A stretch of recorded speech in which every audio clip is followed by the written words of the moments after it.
Hello, আসসালামু আলাইকুম। আমরা আসছি হচ্ছে মিরিঞ্জা প্যারাডাইস ভ্যালিতে। আজকের এই ভিডিওতে এই মিরিঞ্জা প্যারাডাইস ভ্যালির সকল খুঁটিনাটি দেখতে পারবেন। এখানে আসলে একসাথে ঝর্ণা, ঝুমঘর যেখানে আপনারা থাকবেন, আর এটা সবচেয়ে আকর্ষণীয় আরেকটা জায়গা হচ্ছে এই লেক, আর সূর্যোদয় এবং সূর্যাস্ত দুটো একসাথেই দেখতে পারবো। আমরা যাত্রা শুরু করেছিলাম ধানমন্ডি কলাবাগান থেকে, আর বাস নিয়েছিলাম সৌদিয়া বাস, যেটা ভাড়া পড়বে আপনার 900 টাকা। আমরা সরাসরি ঢাকা টু চকরিয়াতে চলে আসি, মানে এখান থেকেই যাওয়াটা ইজি মনে হয়েছে আমাদের কাছে। আর এখানে এসে আর প্রথম কাজ হবে আপনাদের একটা চাঁদের গাড়ি ঠিক করা। চাঁদের গাড়িটা দুই রকমের হতে পারে, একটা হচ্ছে বন্ধ আর একটা হচ্ছে এই টাইপের যেটা খোলা।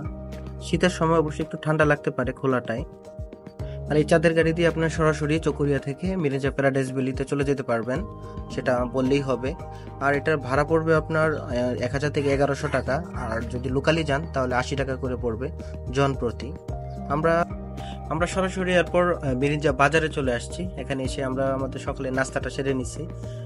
আমরা একটু আগে চলে আসার কারণে আমরা এখানে টাইম পাস করতেছিলাম, কারণ রিসোর্টগুলোর রিপোর্টিং টাইম হচ্ছে 10টা, সকাল 10টায়। মূলত এক একটা রিসোর্টের এক একটা টাইম থাকতে পারে, বাট আমাদেরটা 10টা ছিল, তাই এখানে ওয়েট করতেছিলাম আর আশেপাশে জিনিসগুলো দেখতেছিলাম। আর এখানে আসবো আর পাহাড়ি পেঁপে খাবো না, সেটা তো আর হয় না। আর পাহাড়ি পেঁপে এক কথা হচ্ছে অসাধারণ, গেলে অবশ্যই এটা খাবেন, এটা কোনোভাবে মিস করবেন না। নাস্তা শেষ করে আমরা আমাদের গাড়ি নিয়ে সরাসরি আমাদের প্যারাডাইস ভ্যালির দিকে যাত্রা শুরু করলাম। আর এখানে গাড়ি নিয়ে সরাসরি আসা যায় অনেকটা পথই, অল্প একটু হাঁটতে হবে জাস্ট। আমাদের রিসোর্ট হচ্ছে ওই যে দেখা যাচ্ছে এগুলা। এই সাইডে অলরেডি ওনাদের 6টা জমঘর বানানো আছে, ভিউটা অনেক সুন্দর এখান থেকে। আর এখানে হচ্ছে তাঁবুঘর, এখানে অনেকগুলো তাঁবু থাকা যায়। আর এটা নতুন বানাচ্ছে, এটা হচ্ছে রেস্টুরেন্ট হবে এখানে। আর এই যে এই পাহাড়টা দেখতে পাচ্ছেন, এখানে ওনারা জুমঘর করবে এবং এখানেও জুমঘর করবে। আর এটার আরেকটা আকর্ষণীয় ভিউ হচ্ছে এটা নিচেই হচ্ছে লেক। মিরিঞ্জা প্যারাডাইস ভ্যালির রিসোর্ট হচ্ছে আন্ডার কনস্ট্রাকশনে আছে, এখানে ওনাদের অনেক কাজ বাকি আছে। মূলত এই যে পিছনে দেখতে পাচ্ছেন এগুলো হচ্ছে একটা জুমঘর, এখনো কমপ্লিট হয় নাই। তো ওনারা হচ্ছে এখন ওই রিসোর্টটা হচ্ছে ওপেন করে নাই, সেটা মেবি 15 তারিখ থেকে শুরু করবে। আমরাই হচ্ছে এই রিসোর্টের প্রথম কাস্টমার বলা চলে, প্রথমে আসছে। একটা কাজ চলতেছে। আর এদিকে যদি দেখেন, এটা হচ্ছে ওনাদের ক্যান্টিন। আপনি সচরাচর মিরিঞ্জা ভ্যালিতে যদি কোথাও আসেন, আপনারা এভাবে কোথাও ক্যান্টিন পাবেন না। ওনারা মূলত হচ্ছে খাবার বাহির থেকে অর্ডার দিয়ে আনে। আর এটা যদি দেখাই, এখন হচ্ছে তাঁবুর জন্য করা হয়েছে, একটা তাঁবু অলরেডি দেখতে পারতেন। ওনারা আমাদের রুম গুছাই দিচ্ছে, কারণ আমরাই যেহেতু এই রিসোর্টে প্রথম আসছি, এখানে কোনো কিছুই ছিল না, ওনারা নতুন করে সবকিছু কিনে আনছে। আর আমরাই এখানে প্রথম থাকতেছি। এই হচ্ছে আপনার প্রতিটা রুমের বারান্দা থেকে এই ভিউটা আপনি দেখতে পারবেন। আর এখানে আসার সাথে সাথেই ওনারা কলা এবং সিঙ্গারা দিয়ে আমাদেরকে ওয়েলকাম জানালো, এবং পাশাপাশি আবার সেই পাহাড়ি পেঁপে, যেটা স্বাদ কখনো ভুলতে পারবো না। আবার যখন যাব অবশ্যই সেটা আবার খাওয়ার ট্রাই করব। পাহাড়ের যে সবকিছু মিষ্টি, সেটা আসলে দেখলে বোঝা যায়। বলো লালও আছে,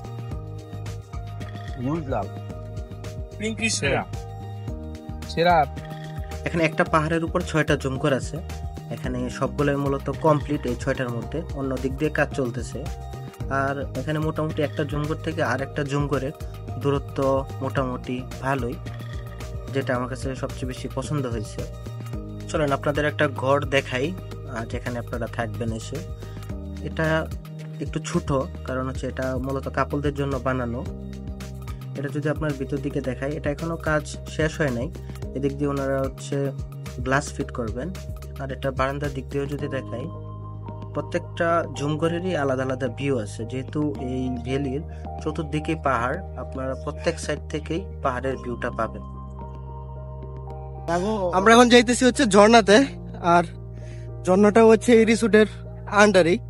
আর রিসোর্টের সাথে এখানে ঝর্ণার সাথে আবার গুহাও আছে, দেখা যাক। এই যে আমরা সেই অনেক উপর থেকে নামলাম, অনেক কষ্ট করে নামতেছে।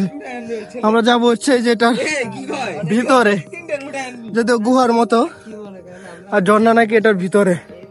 আচ্ছা যাই, দেখা যাক যে ভিতরে কি আছে আসলে দেখি। ঝর্ণাতে চলে আসছি। এটাই হচ্ছে ঝর্ণা। ভাই এটা ঝর্ণাটার নাম কি? ঝর্ণা। শীতের সিজনে আসছি তাই পানি নাই, হয়তো বা বর্ষার সময় হয়তো এটা সৌন্দর্যটা আসলে বোঝা যায়। এই হচ্ছে সবার অবস্থা। ঝর্ণাতে খুব আশা নিয়ে নামছিল যে পানি দেখবো, এখন পানি দেখা শেষ, এখন হচ্ছে তাদের অবস্থা। পানি তো বের হয়। কেমন লাগতেছে?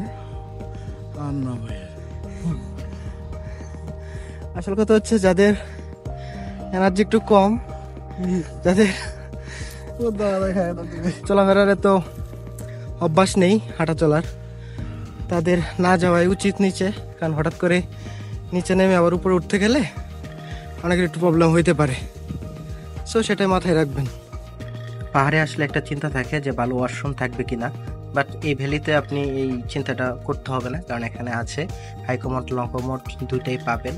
আর এখানে আনলিমিটেড গোসল করতে পারবেন, যেটা অন্যান্য ভ্যালিতে টাকা দিয়ে করতে হয়। এটা হচ্ছে তাদের দুপুরের খাবারের আইটেম।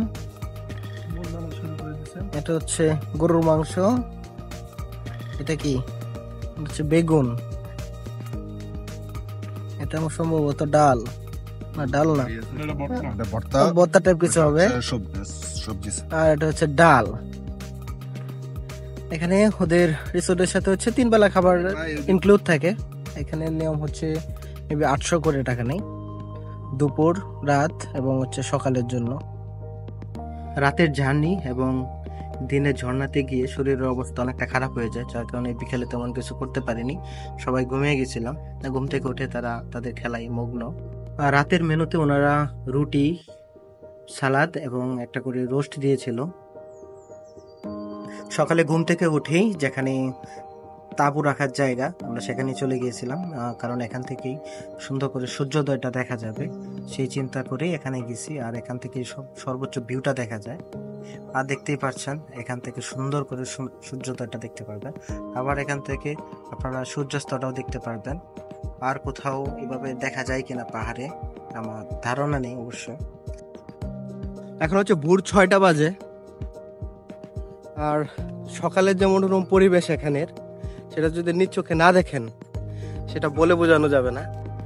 কারণ ফোনের মধ্যে এত কিছু হয়তো দেখানো পসিবল না, বাট কিছু হলেও আন্দাজ করতে পারবেন যে আসলে জায়গাটা কীরকম। আমরা তো সবসময় হচ্ছে ফোনে দেখতাম বা ভিডিওতে দেখতাম যে একটা পাহাড়ের উপরে একটা ঝুমঘর কত সুন্দর নাকি দেখায়। সো আমাদের সেই আশাটা আজকে পূরণ হয়েছে, আমরা একটা ঝুমঘরে থাকছি আজকে রাতে। এটা হচ্ছে ওনাদের ক্যান্টিন এরিয়া, এখনো কাজ শেষ করে নেই, কাজ চলতেছে।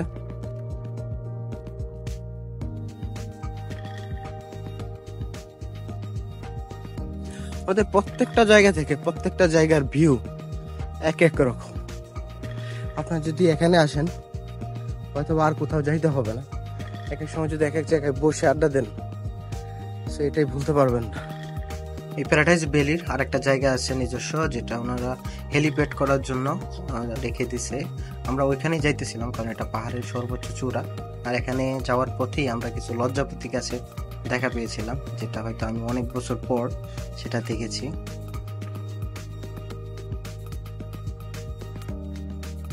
আমরা এখন যেখানে আসছি এটা হচ্ছে মিরিঞ্জা প্যারাডাইস ভ্যালিরই একটা অংশ। এখানে ওনারা হচ্ছে হেলিপ্যাড করার জন্য এই স্থানটা নির্ধারণ করছে, এখানে হেলিপ্যাড হবে ওনাদের। আর এটা হচ্ছে মেন রিসোর্ট থেকে মোটামুটি অনেকটা দূরে, ওই যে দেখা যায়। আর হচ্ছে রিসোর্ট পুরাটাই ওনাদেরই সম্পত্তি, প্রায় 100 বিঘা। আমরা হচ্ছে এখান থেকে হাইটা এটার নিচ দিয়ে আসতে এখানে প্রায় 30 মিনিট সময় লাগছে। বুঝেন কতটুক দূরে, অবশ্যই এতটা দূরে না, যেহেতু পাহাড়, 2টা পাহাড় পার হয়ে এখানে আসতে হয়। আর এটাই হচ্ছে এখানের সর্বোচ্চ চূড়া, যার কারণে হেলিপ্যাড বানানোর জন্য এই জায়গাটা বানানো হইতেছে। এখানে আসলে মোটামুটি চারপাশের যে ভিউটা এটা সুন্দর করে দেখা যায়। পিছনে দেখতেই পারতেছেন কত পাহাড়। এটা আরেকটা সৌন্দর্য আছে, আপনারা যে মাতামহরি যে নদীটা আছে সেটা হচ্ছে ওই যে খালি জায়গাটা দেখা যাচ্ছে ওই পারে হচ্ছে ওই নদী, ওনাদের এই প্ল্যানের মধ্যে আছে। আর এই দিক দিয়ে একটা রাস্তা ওনারা করে দিছে, যাদের এই নদীতে যাওয়ার ইচ্ছা আছে তারা ইজিলি এখান দিয়ে পার হতে পারবে। সো আমরা এই পাহাড়ের সর্বোচ্চ চূড়ায় দাঁড়িয়ে প্ল্যান করতেছিলাম যে নেক্সট যখন আসবো তখন অবশ্যই আমরা হেলিকপ্টার নিয়ে আসবো, যখন আমরা হেলিকপ্টারের মালিক হব, কারণ ততদিন অবশ্যই হেলিপ্যাডটা কমপ্লিট হয়ে যাবে। আমরা কয়েকজন মিলে বের হয়ে যাই সুখিয়া ভ্যালির উদ্দেশ্যে। সুখিয়া ভ্যালির নামটা অবশ্যই শুনছেন আপনারা, এখান থেকে কাছেই। তাই আমরা একটা বাসে উঠে যাই, আলীকদমের যে বাসগুলো আছে ওইগুলাতে। হেল্পারকে জিজ্ঞেস করার পর উনি আমাদেরকে নির্দিষ্ট জায়গা বলে দেয় কীভাবে কীভাবে যেতে হবে। সো উনি তারপর একটা বাজারে নামিয়ে দেয়, সেখান থেকে আমরা সুখিয়া ভ্যালির উদ্দেশ্যে রওনা দিই। এখান থেকে 30 থেকে 40 টাকা লাগবে যেখান থেকে নামাবে। আপনারা চাইলে সরাসরি সিএনজি দিয়েও যেতে পারবেন, সেক্ষেত্রে আপনাদের সবার প্রথমে মিরিঞ্জা বাজারে আসতে হবে, সেখান থেকে সিএনজি নিতে হবে।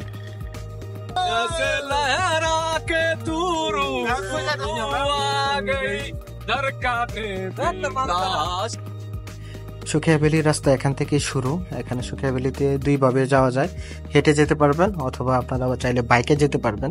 তবে যারা একটু দুর্বল, বেশি হাঁটতে পারেন না, তাদের ক্ষেত্রে বলবো যে বাইক নিয়ে যেতে, কারণ রাস্তাটা অনেক দুর্গম এবং অনেকটা উঁচু পাহাড়। আমার মনে হয় যে যারা একবার এই সুখিয়া ভ্যালিতে গিয়েছে দ্বিতীয়বার আর যাবে না কখনো, কারণ রাস্তাটাও অনেক কঠিন এবং অনেক উঁচু। আর নামার সময় অবশ্য আপনার তেমন কষ্ট করতে হবে না, এই রাস্তাটাতে দেখতে পাচ্ছেন অটোমেটিকলি আপনি নেমে যাবেন, আপনার কোনো পরিশ্রম করতে হবে না। অবশেষে অনেক কষ্ট করে উপরে উঠেই গেলাম। এখানে ওঠার পর আসলেই দেখতে পাবেন ওয়াচ টাওয়ারটা, এখানে এর মূল আকর্ষণ এই ওয়াচ টাওয়ার। এখানে উঠলে আপনি আশেপাশের সব ভিউটা একটু সুন্দরভাবে দেখতে পারবেন। আর ওয়াচ টাওয়ারের উপরে যখন উঠবেন তখন সেটা আরো ভালোভাবে দেখা যাবে। এখানে এক পাশে পাহাড় আর এটা হচ্ছে মাতামহরি নদী, আর অন্য পাশে হচ্ছে সমতল ভূমি। সুখিয়া ভ্যালিতে আগে যে একটা আশা নিয়ে এত কষ্ট করে গিয়েছিলাম, সেই আশাটা পূরণ হয়নি, কারণ আমার কাছে তেমন একটা ভালো লাগে। সবচেয়ে ভালো লাগার রাত ছিল এই শেষ রাতটা, কারণ প্রথম রাতে আমরা তেমন কিছু করতে পারিনি। সো আমরা প্ল্যান করেছিলাম যে আমরা নিজেরা রান্না করে খাবো। এরপরে রিসোর্টের যে মালিক পক্ষ ছিল তারাই সেই ব্যবস্থাটা করে দেয় এবং ওনারাও আমাদের সাথে শরিক হয়, আমরা সবাই একসাথেই রান্না করি।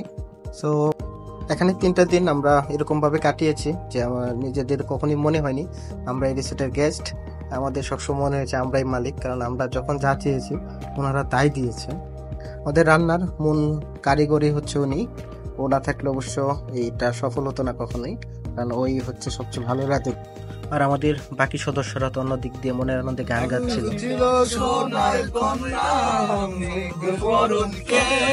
তাঁবুর ভিতরের পরিবেশটাই হচ্ছে অন্যরকম, আর আমাদের রুমের ভিতরে মানুষ বেশি থাকায় আমাদের জন্য এক্সট্রা একটা তাঁবু দেওয়া হয়েছিল। আর তাঁবুর ভিতরে থাকার মেইন আরেকটা রিজন হচ্ছে এখানের যে পরিবেশটা, আমি একটু দেখাই।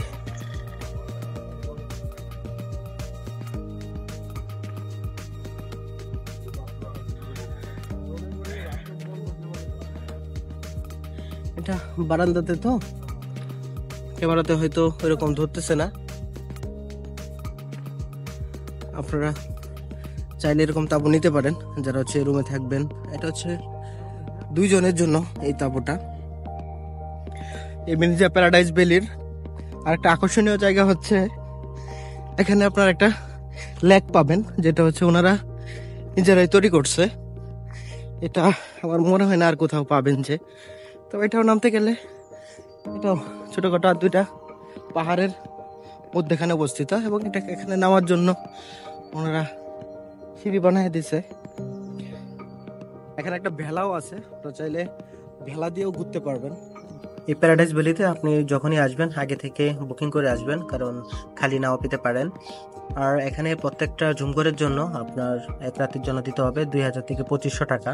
আর বড় যে জুমঘরগুলো আছে ওইখানে আপনি 8 থেকে 10 জন থাকতে পারবেন।